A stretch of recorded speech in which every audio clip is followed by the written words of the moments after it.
Mary Jieshu Jirich Guru Maha Agat Don Oner. Aloha Kako. It is an absolute honor to represent Friends of St. Patrick Hawaii as Irish Person of the Year. I would first like to offer thoughts and prayers to any who have suffered from any of the incredibly unfortunate events of 2020. We must remember that Friends of St. Patrick was first formed during the difficult year of 1771. This was a time when escaping Ireland seemed like the best plan for so many.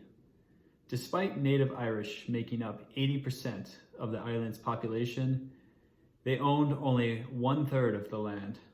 Discrimination in those days led towards great deprivation. Deprivation led to food insecurity, and from that point on, disease and famine became deeply associated with Irish life. The Friends of St. Patrick helped countless members of our ancestry escape those trappings, and it's likely that some of us wouldn't be here today if not for the very efforts of this organization. We must remember that compassion is at the core of Irish virtue. The word compassion literally means to suffer with. In 1775, when a fragile colonial America yearned for freedom, it became quickly apparent to George Washington that there was no form of suffering that Irish Americans wouldn't endure in the pursuit of freedom for all Americans. According to author Dr. Thomas Tucker, the Irish only made up 10% of the US population at that time, but represented 50% of Washington's colonial army. George Washington is quoted as saying, "Ireland, you were a friend of my country in my country's most friendless days."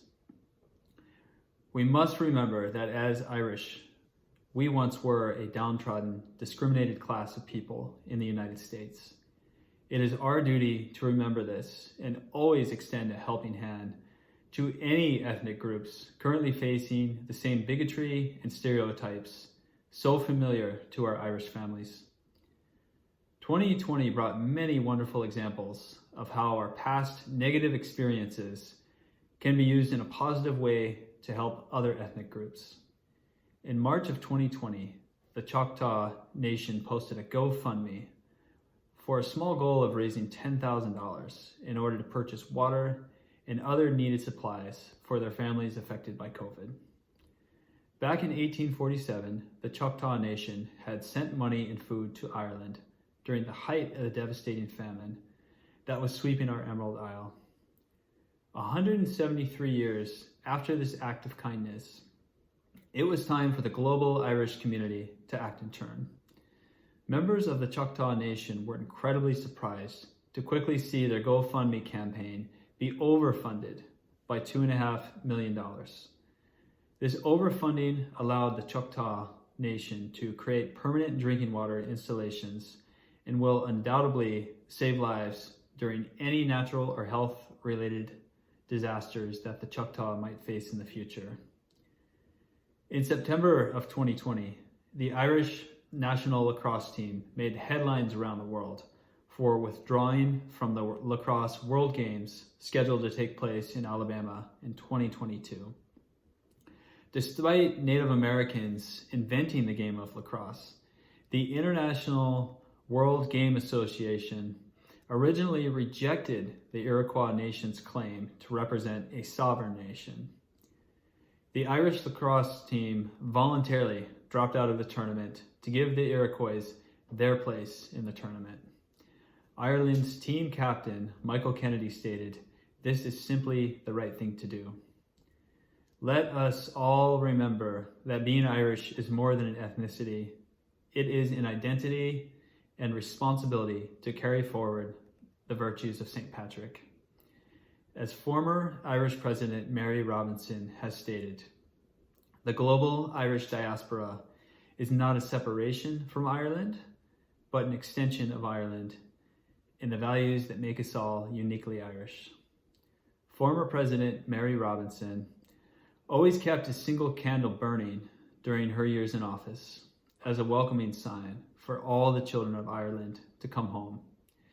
She has always urged for Irish American involvement in the continued peace process in Northern Ireland. The United States continues to serve as the arbitrator of the Good Friday Agreement. I, like so many, believe that despite Northern Ireland's sectarian past, this region will serve as a testimony of transcendence to the world. Meeting with leaders from Northern Ireland and mentoring young adults from places like Belfast and Derry, I have seen the promise of a peaceful future for all the people of this region. In 2017, I personally met with Speaker Paul Ryan to discuss Brexit and the US-UK trade deal, asking Speaker Ryan to ensure protections for the Good Friday Agreement. Speaker Ryan assured me that Irish civil rights within Northern Ireland would be protected, and when I met with Speaker Pelosi later in 2019, she too told me that the United States would continue to stand strong in its commitment to peace and accountability within Northern Ireland. In 2019, while in Belfast, I met with Belfast's first mayor of Irish descent, Máirtín Ó Máilleoir, and former Minister of Finance to discuss health disparities within the apartheid divide that exists in Belfast. While in Belfast, I also met with a member of the British military. His wife and my wife actually grew up together as best of friends, yet him and myself represented the two opposing sides of the Northern Irish conflict. Both him and myself spent one afternoon with our wives walking on both the British and Irish sides of the peace walls, a feat that would not have been possible in the past. In 2019, the forecast for continued nonviolence was bleak, pending issues around Brexit. Luckily, many members of both the British and Irish communities have engaged in similar collaborative endeavors in the past months and years, and thus far, political violence within the region has been very minimal.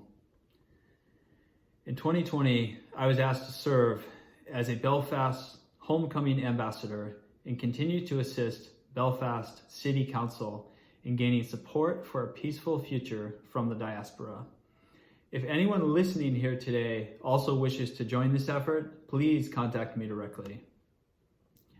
I wanted to personally thank Friends of St. Patrick Hawaii for the support in funding 3D printing efforts this past summer. Myself and several volunteers started creating 3D printed face shields, face masks, and spare ventilator parts for all major Hawaiian hospitals.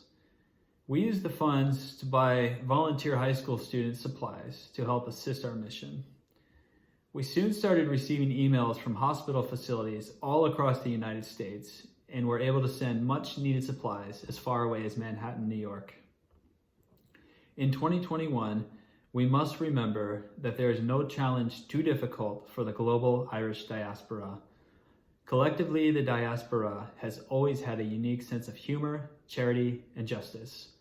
Our grassroots global force must and will continue for the benefit of our communities. Sláinte mhath, everyone. Ahui ho.